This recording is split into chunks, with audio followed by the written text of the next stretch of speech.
মিয়া মাছ আদি বিষয়ৰ প্ৰতিবাদত কৰবাত বাৰু হেৰাই গৈছে নেকি এই স্মাৰ্ট মিটাৰৰ প্ৰসংগটো আপুনি নিশ্চয় অনুধাৱন কৰিব পাৰিছে।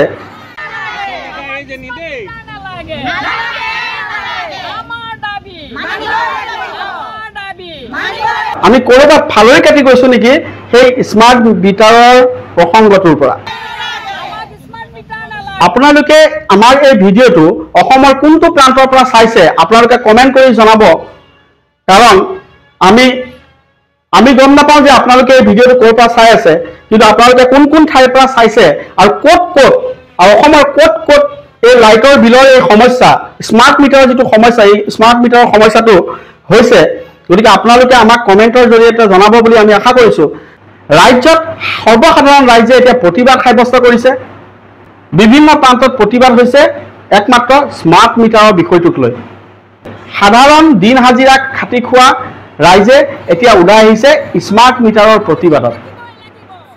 এটা প্ৰশ্ন হৈছে, ৰাইজে এনেই বাৰু এই প্ৰতিবাদ সাব্যস্ত কৰিছে নেকি, নে সাধাৰণ ৰাইজে এই প্ৰতিবাদৰ এই স্মাৰ্ট মিটাৰৰ বিষয়ে একো বুজিয়ে পোৱা নাই? আচলতে খাটি খোৱা লোকসকলেহে বুজি পায় তেওঁলোকৰ সেই যে সেই ঘৰখন কেনেকৈ চলে, তেওঁলোকৰ কাৰণে 500 টকা এটা কিমান গুৰুত্বপূৰ্ণ সেই সকল লোকেহে বুজি পায়। মোৰ পিছফালৰ স্ক্ৰীনত আপোনালোকে দেখিছে যে ইয়াত প্ৰতিবাদ হৈছে, আৰু আচলতে এই প্ৰতিবাদত সাধাৰণ খাটি খোৱা লোকসকল কিন্তু ওলাই আহিছে, আৰু এই খাটি খোৱা লোকসকলে স্মাৰ্ট মিটাৰৰ বিৰুদ্ধে প্ৰতিবাদ এইকাৰণে কৰিছে যে তেওঁলোক বৰ্তমান হয়তো ভুক্তভোগী, আৰু সেইকাৰণে তেওঁলোকে এতিয়া প্ৰতিবাদ সাব্যস্ত কৰিছে। যি মানুহৰ 500 টকা লাইটৰ বিল আহিছিলে সাধাৰণ মানুহে, সেই মানুহে যদি 500 টকাৰ জেগাত যদি 1500 টকা যদি লাইটৰ বিল দিব লগা হয় এজন সাধাৰণ খাটি খোৱা দিন হাজিৰা কৰা লোকে, তেতিয়াহ'লে ভাবি চাওকচোন, এজন সাধাৰণ দিন হাজিৰা কৰি খাটি খোৱা লোকৰ কাৰণে এই 500 টকাটো বহুত ডাঙৰ বস্তু, সাধাৰণ কথা বুলি নাভাবিব। আৰু সেইসকল লোকে প্ৰতিবাদ সাব্যস্ত কৰিছে যিসকল লোকৰ ঘৰত ইতিমধ্যে স্মাৰ্ট মিটাৰ লগোৱা হৈছে, আৰু সেইকাৰণে ৰাইজে ভয় খাইছে, আৰু সেইকাৰণে এতিয়া প্ৰতিবাদ সাব্যস্ত কৰিছে আৰু মুখ্যমন্ত্ৰীগৰাকীলৈ কাটৰ অনুৰোধ তথা আহ্বান জনাইছে। তেওঁলোকে কৈছে যে আমি দিন হাজিৰা কৰা লোক, আমাৰ কথা আপুনি শুনক।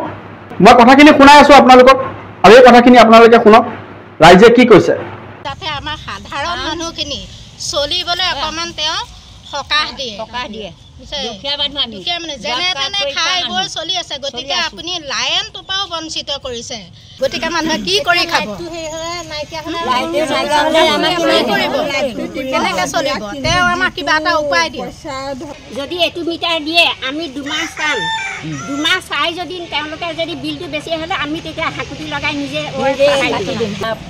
আমি এতিয়া সেইটো মিটাৰ নলগাওঁ, আমি আগত যি মিটাৰ আছে সেয়াই হ'ব আমাৰ, কিন্তু আমাৰ লাইনটো কাটিব নোৱাৰিব। আমি দুখীয়া মানুহ, আমি মাহিলী গোটেই পইচা দি আছোঁ, এতিয়া কাগজ পত্ৰবিলাকো চব আছে। আমাৰ দৰে সাধাৰণ মানুহক চলিবলৈ আপুনি অকণমান সকাহ দিয়ক, আৰু এই বুলি মুখ্যমন্ত্ৰীলৈ কাটৰ আহ্বান কৰিছে সাধাৰণ ৰাইজে।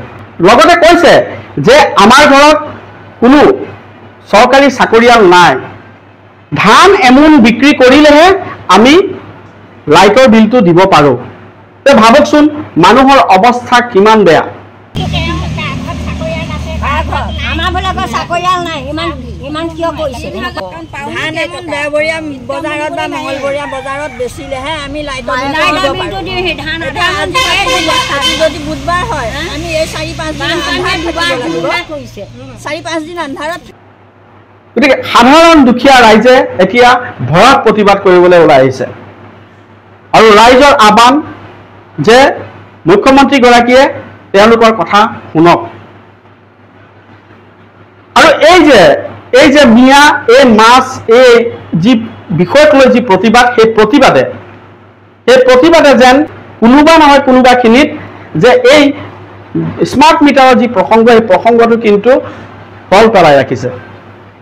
আৰু আমাৰ বিশ্বাস যে অসমৰ মুখ্যমন্ত্ৰীগৰাকীয়ে এই সাধাৰণ খাটি খোৱা লোকৰ কথা শুনিব, আৰু এই বিষয়টো এই যে স্মাৰ্ট মিটাৰৰ যিটো বিষয় এই স্মাৰ্ট মিটাৰৰ বিষয়টো তেওঁ পৰ্যালোচনা কৰিব কাৰণ এই সাধাৰণ খাতি খোৱা লোকসকলে যিহেতুকে 500 টকা দিন হাজিৰা কৰা লোকসকলৰ কাৰণে কিন্তু এই 500 টকাটো কিন্তু বহুত ডাঙৰ কথা আৰু এই 500 টকাৰ পৰা যেতিয়া লাইটৰ বিল 1500 টকা যদি দিব লগা হয় তেতিয়াহ'লে কিন্তু সঁচাকে মাধমাৰ পৰিব এই দুখীয়া সাধাৰণ খাতি খোৱা লোকৰ ওপৰত গতিকে আমাৰ বিশ্বাস যে মুখ্যমন্ত্ৰী গৰাকীয়ে এই যে দুখীয়া দৰিদ্ৰ লোকসকলৰ কথা ভাবিব চিন্তা কৰিব আৰু এই যে বিষয়টো পৰ্যালোচনা কৰিব আৰু লগতে এই লাইটৰ বিলৰ যিটো প্ৰসংগ এই লাইটৰ বিলত যাতে ৰাইজে মাধমাৰ পাবলগীয়া নহয় সেইটো মুখ্যমন্ত্ৰী গৰাকীয়ে চকু দিয়ক আৰু ইয়াকে আহ্বান জনাইছো গতিকে আমি ভিডিঅ'টো সমাপ্ত কৰিছো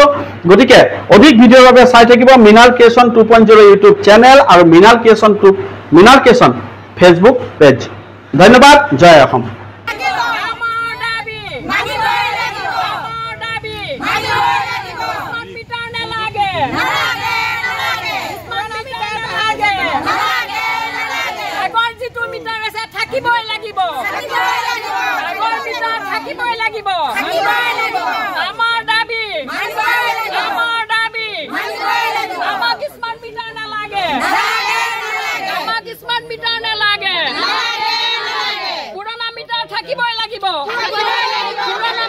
থাকিবই লাগিব